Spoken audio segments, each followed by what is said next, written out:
welcome Andy Yen.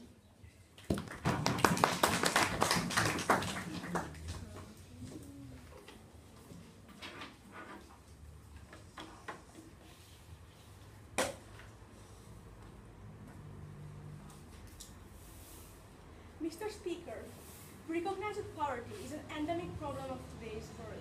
However, using arbitrary and tumultuous means is not only self-defeating, but also morally irresponsible for an individual.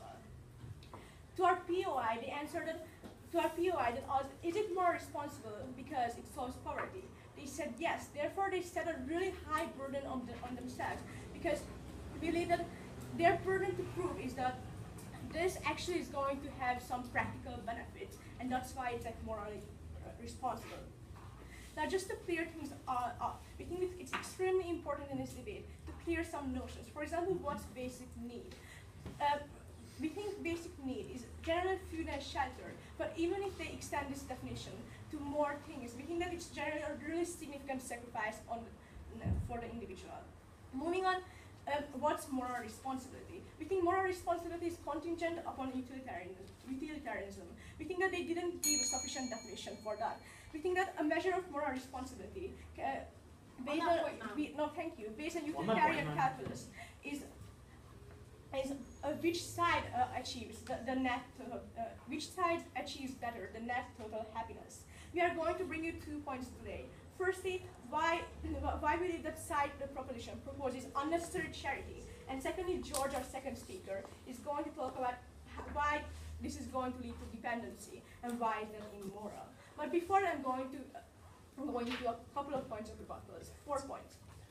Firstly, they say that this is a principle debate. Now that's contradictory, because we believe that the principle to be true, it requires practical analysis, that there is going to be some tangible benefits. However, they did not provide sufficient analysis on that. Moving on, then they say that we have a moral obligation because there's arbitrary distribution today in the world. We agree. We think that it's that in the status quo, some people already donate a part of their wealth. We don't think it's necessary for them to sacrifice all of their wealth beyond their basic needs to this motion to have the poor. Moving on, they say that we need to avoid suffering, and they bring up the example of a drowning child. We believe that in their case, we are jumping into the pond with the drowning child. We are bringing him closer to the shore. However, we do not help him get out to the shore, and we stay in the pond as well.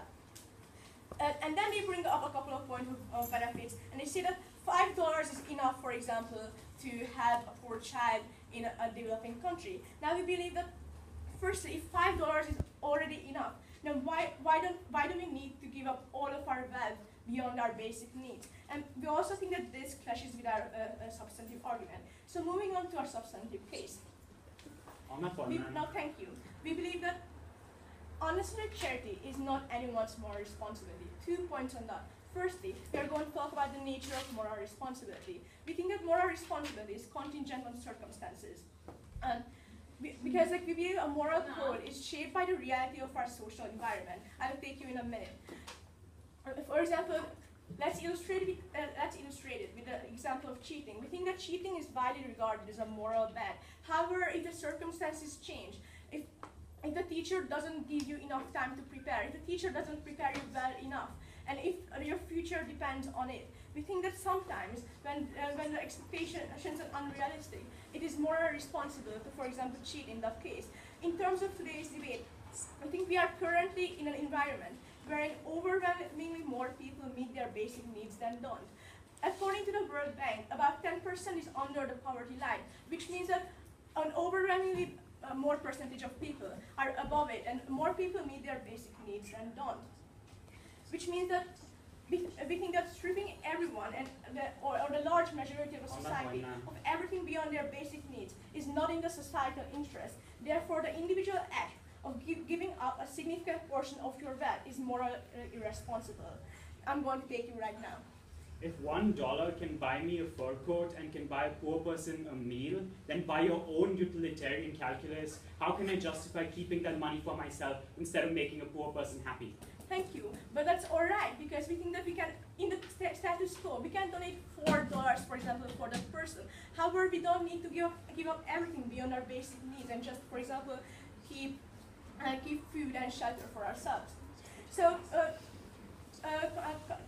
moreover, continuing our own argument, we think that because we think that moral responsibility applies to everyone and not just the poor, we think that if the numbers are reversed, for example, if 90% of the people were poor and 10% were the rich, we think it's morally justifiable to solve the problem. However, in the current case, when it would harm the overwhelming majority of the people, we think that their argument does not stand. No, thank you.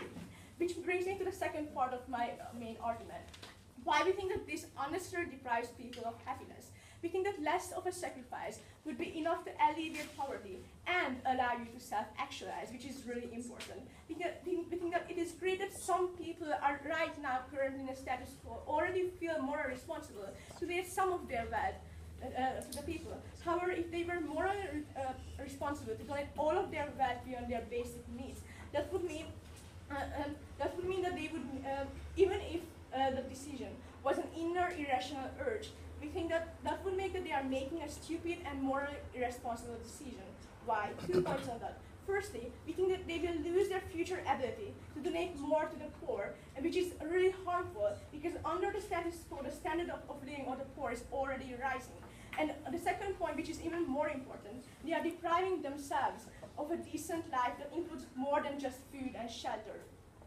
We think that they are giving up small things like ice cream and movies, just as Team Proposition said. And they are also giving up larger things like a quality education, owning a house, or raising 2 children in a nice neighborhood. We think that that's part of happiness, and we think that that's important to preserve. So why do we think that, I'm going to take you right now. Do you think poor people deserve the same happiness at the same time of being able to raise children and going to a good school? Oh, thank you. My second point addresses the point. So why we think that based on utilitarian calculus, on our side, on balance leads to more happiness, and on their side leads to less happiness. Because we think that we have immediate harms on our side, right? Because we are taking away middle class security, the ability to establish a life, to secure the future of your children. We think that why at their best, proposition is raising the standard of quality of life of the poor close to the basic needs.